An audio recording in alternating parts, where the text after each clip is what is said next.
Urdu cover के मुआजिज दोस्तों, जिस कबर पर आप जूते पड़ते हुए देख रहे हैं, ये कबर एक मुसलमान की है और ये भारतीय पंजाब में वाक़ है। इस कबर पर जूते मारने वाले सिख यात्री हैं जो यहाँ मौजूद गुरुद्वारे की ज़ियारत करने के लिए आए हैं। आखिर एक मुसलमान की कबर की बेहुरमती क्यों की जा रही है और इसके पीछे की कहानी क्या हो सकती है?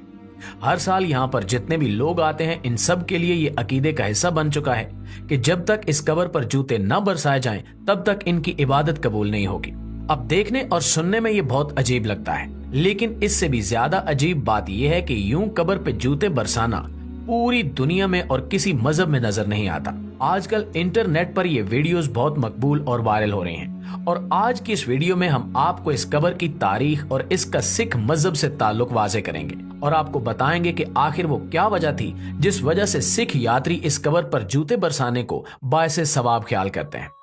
इसके साथ साथ आपको ये भी बताएंगे कि ये अमल हमारी नजर में कैसा होना चाहिए और हमें इस पर क्या रद्द अमल देना चाहिए। प्यारे दोस्तों, इंडिया के सूबे भारतीय पंजाब में एक गुरुद्वारा है जिसका नाम गुरुद्वारा मुख्तसर सिंह है।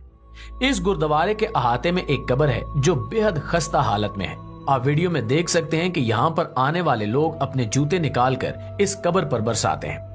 यहाँ पर आने वाले हर यात्री पे लाजिम है कि वो इस कबर पर कम से कम 5 जूते जरूर मारे ताकि उसकी इबादत कबूल हो सके। सिख मजहब की लिखी हुई किताब ग्रंथ साहब के मुताबिक ये कबर एक मुसलमान मुगल ओहदेदार नूरुद्दीन की है। ये वाकया 17वीं सदी का है जब एक मुगल ओहदेदार भेष बदलकर और सिख मजहब का एक पैरोकार बनकर सिखों के 10वें गुरु गोबिंद सिंह का मोतमद बना हुआ था। यहाँ पर हम आपको ये बताते चलें कि सिख धर्म के मुताबिक इनके 10 गुरु हैं और गोबिंद सिंह इनके 10वें और आखिरी गुरु थे, जिसके बाद गुरु आने का ये सिलसिला खत्म हो गया और सिख मजहब के पैरोकार इन्हीं 10 गुरुओं की पूजा करते हैं। ये लोग एक अल्लाह पर ईमान भी रखते हैं जिसे ये सच्चे बादशाह के नाम से पुकारते हैं। वक्त के साथ साथ सिख धर्म में भी शिरकिया अकायद और रसूम दाखिल हो चुके हैं जिसमें ये अपने 10 के 10 गुरुओं को खुदाई मामलात में दखील समझते हैं। प्यारे साथियों, मुगलिया सल्तनत की हुक्मरानी के दौरान सिखों और मुगलों की बेशुमार जंगें हुई। गो के दरमियान में कहीं कहीं इनके दरमियान सुलह नामे भी तहरीर किए जाते रहे,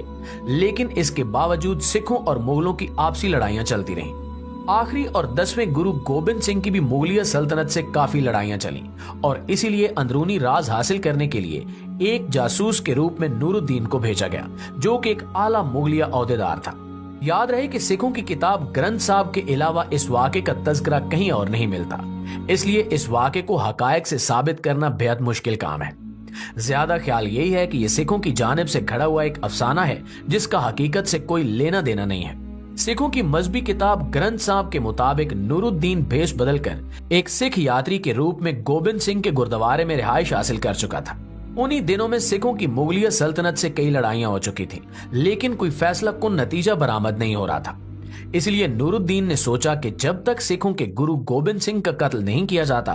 तब तक इस सारी लड़ाई का किसी फैसले के नतीजे पर पहुंचना बहुत मुश्किल होगा और उसने सिख गुरु गोबिंद सिंह को कत्ल करने का बेड़ा उठा लिया। सिख धर्म की मजहबी किताब ग्रंथ साहब और दीगर रिवायात के बकौल उस वक्त सिखों के 10वें गुरु गोबिंद सिंह अपनी इबादत में मसरूफ थे। जब नूरुद्दीन जो एक सिख यात्री के रूप में था, उसने अपनी तलवार निकाली और पीछे से आकर गुरु गोबिंद सिंह को कत्ल करना चाहा और उन पर वार किया।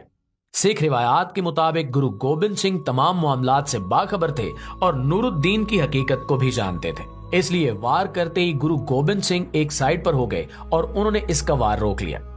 इसके बाद इन्होंने अपने हाथ में पकड़े हुए धाती बर्तन को नूरुद्दीन के सर पर पूरी ताकत से मारा, जिसकी ताब न लाते हुए नूरुद्दीन मौके पर ही मर गया। इस वाक़े पे गुरु गोबिंद सिंह ने नूरुद्दीन को बद्दुआ दी कि सामने से हमला करने वाले इज्जतदार होते हैं, लेकिन पीठ पीछे से हमला करने वाले को किसी भी सूरत बर्दाश्त नहीं किया जा सकता। तुम्हारी कब्र को कयामत तक जलीलो रुस्वा किया जाता रहेगा और यही तुम्हारी सजा होगी। गुरु गोबिंद सिंह की इस बद्दुआ को ग्रंथ साहब में भी लिखा गया है और दीगर रिवायात के मुताबिक भी ये बद्दुआ कबूल हुई और नूरुद्दीन की कब्र को उसी गुरुद्वारे के अहाते में बनाया गया। इसके बाद गुरु गोबिंद सिंह की जानिब से हर सिख यात्री पर यह लाजिम करार पाया कि वो जब भी इस गुरुद्वारे की जियारत को आए तो नूरुद्दीन की कब्र पर 5 जूते जरूर मारे,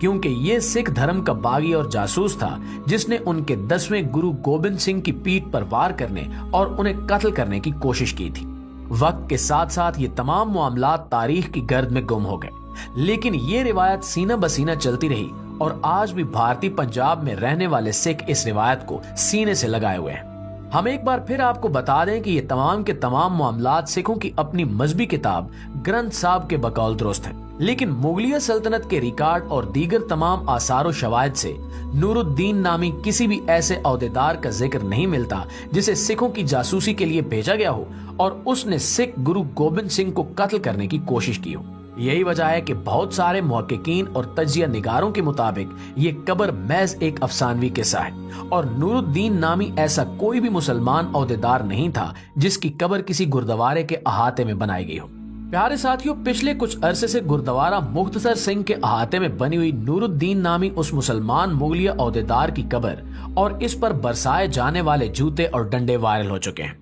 मुख्तलिफ सोशल मीडिया प्लेटफॉर्म्स पर मौजूद इन वीडियोस पे हमारे मुसलमान भाइयों के मुख्तलिफ कमेंट्स देखने को मिलते हैं।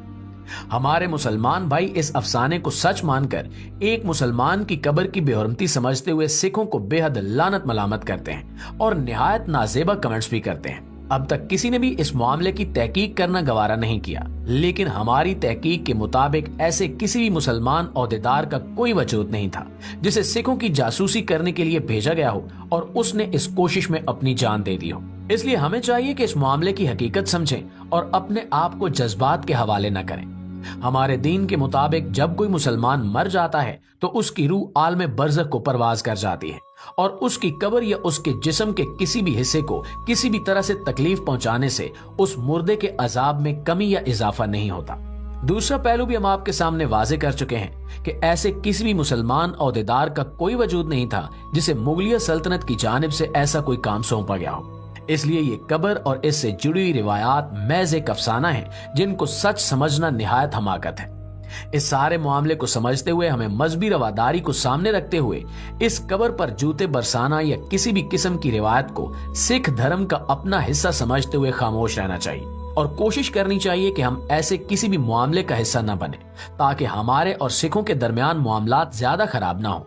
आप समझ सकते हैं कि पिछले कुछ अरसे में हिंदुस्तान में खालिस्तान की तहरीक एक बार फिर से जोर पकड़ रही है। अकलमंदी का तकाजा यही है कि तमाम हालातों वाकयात को दुरुस्त तरीके से समझा जाए और इस तरह के छोटे मोटे मामलात को पहाड़ बनाने की बजाय इन्हें नजरअंदाज किया जाए ताकि कल को अगर हमारे पहलू में एक और रियासत बने तो हमारे उनके साथ ताल्लुकात खुशगवार हों। जब हम ये जान गए हैं कि ऐसे किसी भी मुसलमान अहदेदार का कोई वजूद नहीं था तो हमें चाहिए कि इस मामले को हम तहकीक के बलबूते पर हल करें और अगर हम हल ना भी करें तो सिखों को उनके हाल पर छोड़ दें, तब भी इससे कोई फर्क नहीं पड़ता। जैसा कि हजरत अब्दुल्ला बिन जुबैर रजी अल्लाह ताला अन्हो जब अपनी माँ इस्मा बिनते अबू बकर रजी अल्लाह ताला अन्हो के पास गए और कहा कि अम्मा मुझे डर है कि हजाज बिन यूसुफ की फौजें मुझे कत्ल करने के बाद मेरी लाश का मसला करेंगी और मेरे आज़ा काट देंगी, तो इस पर सैयदा ने इरशाद फरमाया कि मेरे बेटे ज़िबा हो जाने के बाद बकरी को उसकी खाल उतारने या उसका गोश्त बनाने से कोई तकलीफ नहीं होती।